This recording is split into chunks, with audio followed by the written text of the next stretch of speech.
Hello all, welcome to movie story max. ఎలా ఉన్నారు? నిన్న దృశ్యం 3 సినిమా చూశాను. యాక్చువల్లీ దృశ్యం పార్ట్ 1 రిలీజ్ అయినప్పుడు నేను అది తెలుగులో చూశాను, వెంకటేష్ గారు చేసినప్పుడు. చాలా నా స్కూల్ అనుకుంటా. పార్ట్ 2 వచ్చే టైంకి నేను ఇంజనీరింగ్ చేస్తున్నాను. అప్పుడు డైరెక్ట్ తెలుగు చూడలేదు, డైరెక్ట్ మలయాళమే చూశాను. రేపు సెమ్ ఎగ్జామ్ పెట్టుకొని మళ్ళీ ఎక్కడ ట్విస్ట్లు టర్న్స్ ఇవన్నీ మళ్ళీ అదొక గోళ అని చెప్పి అది ఓటీటీలో చూసేసాను. అది ఓటీటీలో రిలీజ్ అయిన విషయం మనందరికీ తెలిసిందే. And finally after 5 years part 3 వచ్చింది. ఇది మన తెలుగులోకి డబ్బు అవ్వట్లేదు, వాళ్ళే తెలుగులో రిలీజ్ చేశారు. సో నిన్న ఫస్ట్ షో ప్రసాద్లో చూసుకొని ప్రసాద్కి వెళ్ళాను చూడడానికి. అసలు ఎక్స్పెక్టేషన్స్ ఏం లేవు, జీరో ఎక్స్పెక్టేషన్స్. అండ్ కొన్ని క్యారెక్టర్స్ కూడా నాకు సరిగా గుర్తులేవు, ఎందుకంటే ఫస్ట్ పార్ట్ అంతా తెలుగులో చూసి సెకండ్ పార్ట్కే ఇది క్యారెక్టరా అని చెప్పి చిన్న కన్ఫ్యూజన్తో ఓకే సినిమా అయిపోయే టైంకి బాగానే ఉండే. ఇంకా థర్డ్ పార్ట్ అయితే 5 years అయిపోయింది కదా, ఇంకా గుర్తుపెట్టుకోవడానికి అవ్వలేదు. చూద్దాం సినిమాకి వెళ్ళిన తర్వాత అవే గుర్తొస్తాయి మెల్లగా అని చెప్పి థియేటర్కి వెళ్ళాను, చూసిన తర్వాత సినిమా నచ్చలేదు, చాలా డిసప్పాయింట్ అయ్యాను. ఇప్పుడు ప్రతిసారి అలానే అంటే ఎలా వర్కౌట్ అవుతుంది? మీరు ఫస్ట్ పార్ట్ చాలా జెన్యున్గా తీశారు. ఒక ఫాదర్ తన డాటర్ని తన ఫ్యామిలీని కాపాడుకోవడానికి ఎంత దూరమైనా వెళ్తాడు అన్న కాన్సెప్ట్తో చాలా మంచి స్టోరీ తీశారు. సెకండ్ పార్ట్ కూడా ఓకే, ఆ పాస్ట్ ఎలా హాంట్ చేస్తుంది ఫ్యామిలీని అనేది లాస్ట్కి క్లైమాక్స్ ట్విస్ట్తో సంహౌ ఒక మంచి సినిమాని డెలివర్ చేశారు. కానీ థర్డ్ పార్ట్కి వచ్చేసరికి సినిమాలో ఒక స్టోరీ, ఒక కాన్ఫ్లిక్ట్ పాయింట్ అనేది ఏది ఉండదు. అసలు ఒక క్యూరియాసిటీ ఫ్యాక్టర్ ఉండదు. డైరెక్ట్గా మళ్ళీ క్లైమాక్స్లో ఒక చిన్న మెలక తిప్పేసి ఓకే దీంతో సాటిస్ఫై అవ్వండి, క్లైమాక్స్ అండ్ పార్ట్ 4 కూడా హింట్ ఇస్తున్నా, సూపర్ హ్యాపీ అయిపోండి, పార్ట్ 4లో కలుద్దాం అంటే దట్ వోంట్ వర్క్. ప్రతిసారి వర్క్ అవ్వదు. సో నాకు చూసినప్పుడు చాలా డిసప్పాయింటింగ్గా అనిపించింది. ఇలాంటి వీడియోస్ మీరు ఇంకా చూడాలి అనుకుంటే ప్లీజ్ టు సబ్స్క్రైబ్.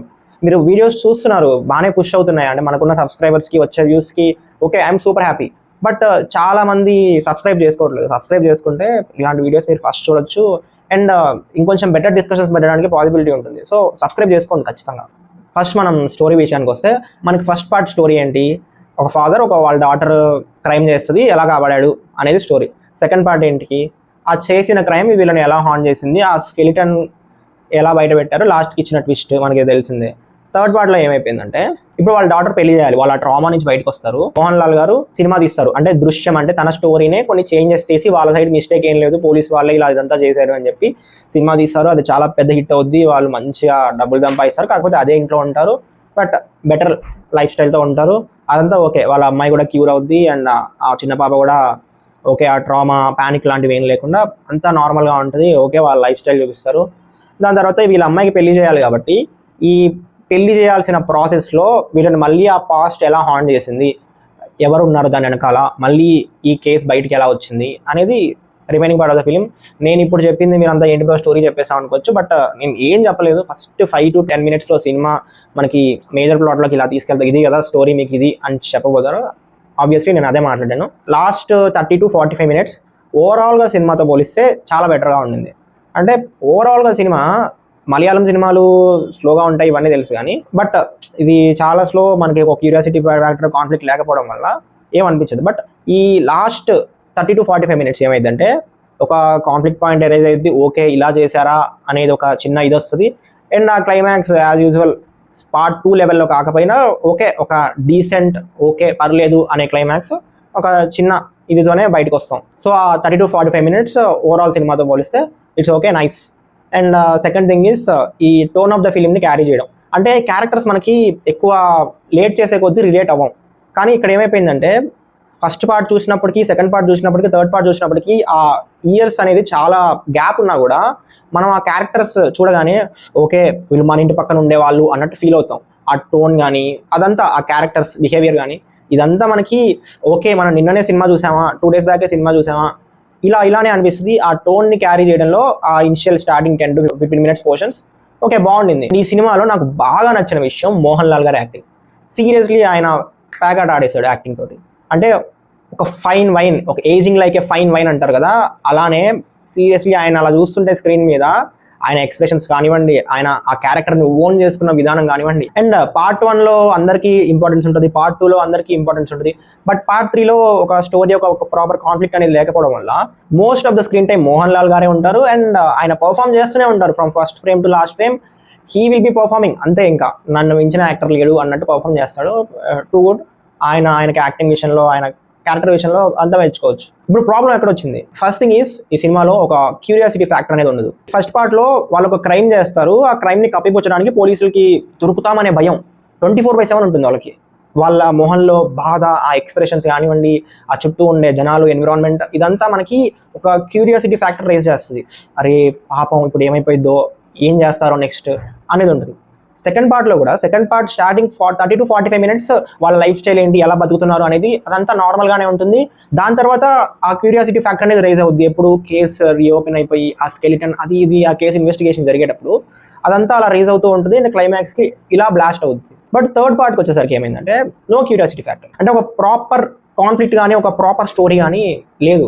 రైటింగ్ కూడా చాలా వీక్గా ఉండేది, చాలా బేస్ లెవెల్లోనే ఉంటుంది. సో వాళ్ళకి ఏం జరుగుతుంది అనేది మనకి ఏం అనిపించదు.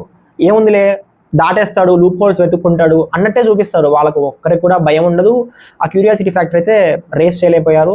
And second thing is first of అంటే మీరు ఉన్న ఒక చిన్న చిత్కా కాన్ఫ్లిక్ట్ పాయింట్ సెట్ చేయడానికి ఇంటర్వెల్ వరకు టైం తీసుకున్నారు. సినిమా రన్ టైం ఒక 2.5 hours ఉన్నా కూడా 1 hour 15 minutes మీరు సెటప్ చేస్తారా? నాకు తెలుసు మలయాళం మూవీస్ కొద్దిగా స్లోగానే ఉంటాయి. ఒకవేళ ఇది మన తెలుగులో రీమేక్ చేస్తే కొంచెం ఫాస్ట్ పేస్డ్గా తీసేవాళ్ళేమో, కానీ నేను ప్రిపేర్ అయ్యే వెళ్ళాను. నేను ఒక మలయాళం సినిమా తెలుగు డబ్ చూడబోతున్నాను, స్లోగానే ఉంటుంది, ఎక్స్పెక్టేషన్స్ కూడా లేవు, డిసప్పాయింట్ అవ్వకపోతే హ్యాపీ అన్నట్టే వెళ్ళాను. బట్ అసలు నిద్ర వచ్చేసింది చాలా. అంటే ఒక దగ్గర నుంచి స్టోరీ ఇంకొక దగ్గర కదలదు. అసలు స్టోరీ ఏంటి, కాన్ఫ్లిక్ట్ ఏంటి అనేది రివీల్ కావడానికే ఇంటర్వెల్కి వచ్చేస్తుంది. ఆ ఇంటర్వెల్లో ఒక చిన్న ట్విస్ట్ అయితే ఉంటుంది. బట్ అంతసేపు చేసిన సెటప్కి మీరు ఇచ్చిన ఇంటర్వెల్లో ఆ చిన్న చిత్తుగా ట్విస్ట్కి పెద్దగా గొప్పగా ఏమనిపించలేదు. ఇంకా సెకండ్ హాఫ్లో కూడా ఆ ఇంటర్వెల్ అయిపోయిన తర్వాత కూడా సెకండ్ హాఫ్ మళ్ళీ అంతే, ఏ క్యూరియాసిటీ ఫ్యాక్టర్ లేకుండా ఒక 30 minutes అయిపోతుంది. అంటే ఒక 2.5 hours సినిమాలో ఒక 30 to 45 minutes బాగుంది. మిగతా సినిమా అంతా స్టోరీ ప్రోగ్రెస్ ఉండదు, ఏది ఉండదు, కంప్లీట్గా డెడ్ స్లీప్. అండ్ ఇక్కడ మిస్ అయింది ఏంటంటే ఫస్ట్ 2 partsలో మన హీరో బ్రెయిన్ గేమ్ మామూలుగా ఉండదు. అంటే మనకు పోలీసులకు దొరికిపోతారు అని ఒక చిన్న ఇది ఉంటుంది, కానీ ఫైనల్గా అక్కడ వెళ్ళేసరికి మనోడు ఏదో ఒక మ్యాజిక్ చేసేస్తాడు. ఆ మ్యాజిక్కి ఆల్రెడీ ప్రాపర్గా వాడు ఆలోచించి ఓకే ఇలా చేస్తారు అని చెప్పి వాడు ముందే పాస్ట్లోనే అంతా ఎరేస్ చేసుకుంటూ మేనేజ్ చేసుకుంటూ వస్తాడు. అక్కడ అందరికీ మన జార్జ్ కుట్టి వే ఆఫ్ థింకింగ్ కానీ, సినిమాటిక్ నాలెడ్జ్ కానీ, ఆ ఫారెన్సిక్ నాలెడ్జ్ కానీ, పోలీసుల గురించి అవగాహన, ఇదంతా క్లియర్గా మనకి చాలా సర్ప్రైజింగ్గా అనిపిస్తుంది. ఆ క్యారెక్టర్ బిహేవియర్, ఆ క్యారెక్టర్కి ఉన్న తెలివి అదంతా. కానీ ఈ సినిమాకి వచ్చేసరికి అన్ని లాలో ఉన్న లూప్ హోల్స్ ఏంటి, ఏదైనా చేసేయచ్చు మనం లాను అడ్డు పెట్టుకొని. సో తన లాయర్తో మాట్లాడడం, లాయర్ హెల్ప్ తీసుకోవడం ఊరికే, ఇదంతా చాలా బేస్ లెవెల్లో అనిపిస్తుంది. మనోడుకున్న బ్రిలియన్స్ ఎక్కడా బయటపడదు. సో ఆ క్యారెక్టర్ కొంచెం డౌన్ అవ్వడం వల్ల, ఆ థింకింగ్ కొంచెం డౌన్ అవ్వడం వల్ల మనకి ఎక్కడ ఏ సర్ప్రైజింగ్ ఫ్యాక్టర్ ఉండదు. సినిమా అంతా ఫ్లాట్గా ఉంటుంది. అండ్ ఆ క్లైమాక్స్లో ఆ తన తెలివితేటలు అనేది క్లైమాక్స్లో ఉపయోగిస్తాడు. మీరు కూడా అనొచ్చు, బ్రో సెకండ్ పార్ట్లో కూడా క్లైమాక్స్ ట్విస్ట్ వల్లే ఆడింది కదా, క్లైమాక్స్లోనే ఉపయోగిస్తాడు కదా తన తెలివితేటలు అని అంటే, ఆ క్లైమాక్స్ ట్విస్ట్ రావడానికి మనోడిది ఫస్ట్ నుంచే వెనకాల బ్యాక్గ్రౌండ్ వర్క్ జరుగుతూ ఉంటుంది. ఆ బ్యాక్గ్రౌండ్ వర్క్ అంతా చూపిస్తారు మనకి. ఓకే ఏమవుతుంది అన్న క్యూరియాసిటీ ఫ్యాక్టర్ రేజ్ అవుతుంది క్లైమాక్స్లో ఇది వరుణ్ స్కెలిటన్ కాదు అనేసరికి బ్లాస్ట్. అదే ఏం లేదు, సినిమాలో పెద్దగా నచ్చలేదు, ప్రాపర్గా తీసుండొచ్చు కాదు, అవసరం లేదు. పార్ట్ 3 ఒక ప్రాపర్ కాన్ఫ్లిక్ట్ పాయింట్ మీకు మైండ్లో తట్టకుండా ఓకే ఇలా దొరికిపోతాడేమో అనే క్యూరియాసిటీ ఫ్యాక్టర్ మనం జనాలకి ఇవ్వలేనప్పుడు మీరు పార్ట్ 3 తీసి పార్ట్ 1, 2 హైప్ని కొంచెం క్యాష్ చేసుకొని సినిమా హిట్ చేసుకోవచ్చేమో, కానీ దీనివల్ల ఫ్రాంచైజీకి ఒక చిన్న బ్యాడ్ నేమ్ అయితే వస్తుంది. లేదు, నువ్వు 2 మంచి సినిమాలు తీసావు, క్రేజీ ఉన్నాయి, అక్కడతో క్లోజ్. ఇంకో థర్డ్ పాయింట్ నీకు మంచి పాయింట్, అసలు క్రేజీ పాయింట్ దీన్ని కొట్టేవాడు లేడు అన్నప్పుడు థర్డ్ సినిమా తీసుకో. అంతేగాని ఇప్పుడు థర్డ్ సినిమా అయిపోయింది, మళ్ళీ ఫోర్త్ సినిమాకి హింట్, అది కూడా బొక్కలో హింట్, దాన్ని అదొక అవసరమా అన్న ఫీలింగే వచ్చింది. సో మీరు సినిమా చూస్తుంటే ఎలా అనిపించిందో కింద కామెంట్స్లో చెప్పండి. Maybe most of the Telugu people Telugu dub చూసారు, వెంకటేష్ గారు చేసింది కాబట్టి ఇప్పుడు ఆ క్యారెక్టర్స్ కనెక్ట్ కావడం, సరే హీరో వాళ్ళ ఫ్యామిలీ కొన్ని మెయిన్ క్యారెక్టర్స్ అంటే మనకి కొంచెం ఓకే గుర్తుపెట్టుకోవడానికి ఈజీగా ఓకే ఇది క్యారెక్టర్ అనిపిస్తుంది, కానీ ఆ మిగతా సైడ్ క్యారెక్టర్లు ఏవైతే ఎంటర్ అవుతాయో ఏంటిది ఎక్కడ చూసాము ఎవరు వీళ్ళు అని మనం ఆలోచించేలోపే అక్కడ సీన్ అయిపోతుంది. నా గురించి అనట్లేదు, ఎందుకంటే నేను సెకండ్ పార్ట్ ఆల్రెడీ మలయాళంలోనే చూశాను. నాకు టైం పట్టింది కొద్దిగా అర్థం చేసుకోవడానికి ఆ క్యారెక్టర్స్ ఎవరు ఎక్కడో చూసినట్టుంది. బట్ ఫస్ట్ 2 parts తెలుగులో చూసిన వాళ్ళకి థర్డ్ పార్ట్ తెలుగు డబ్ చూస్తే కొంచెం కన్ఫ్యూజింగ్గా ఉంటుంది. సో ఓటీటీలో వచ్చిన తర్వాత చూస్తారా, థియేటర్లో చూస్తారా మీ ఇష్టం, కానీ సినిమా అయితే డిసప్పాయింటింగ్గా ఉంది. మీరు చూస్తే ఒకవేళ మీకు ఎలా అనిపించిందో కింద కామెంట్స్లో ఖచ్చితంగా రాయండి. నాకు కూడా మీ ఒపీనియన్ తెలుసుకోవాలని ఉంది. మళ్ళీ నెక్స్ట్ వీడియో కలుద్దాం. Until then signing off team movies for max.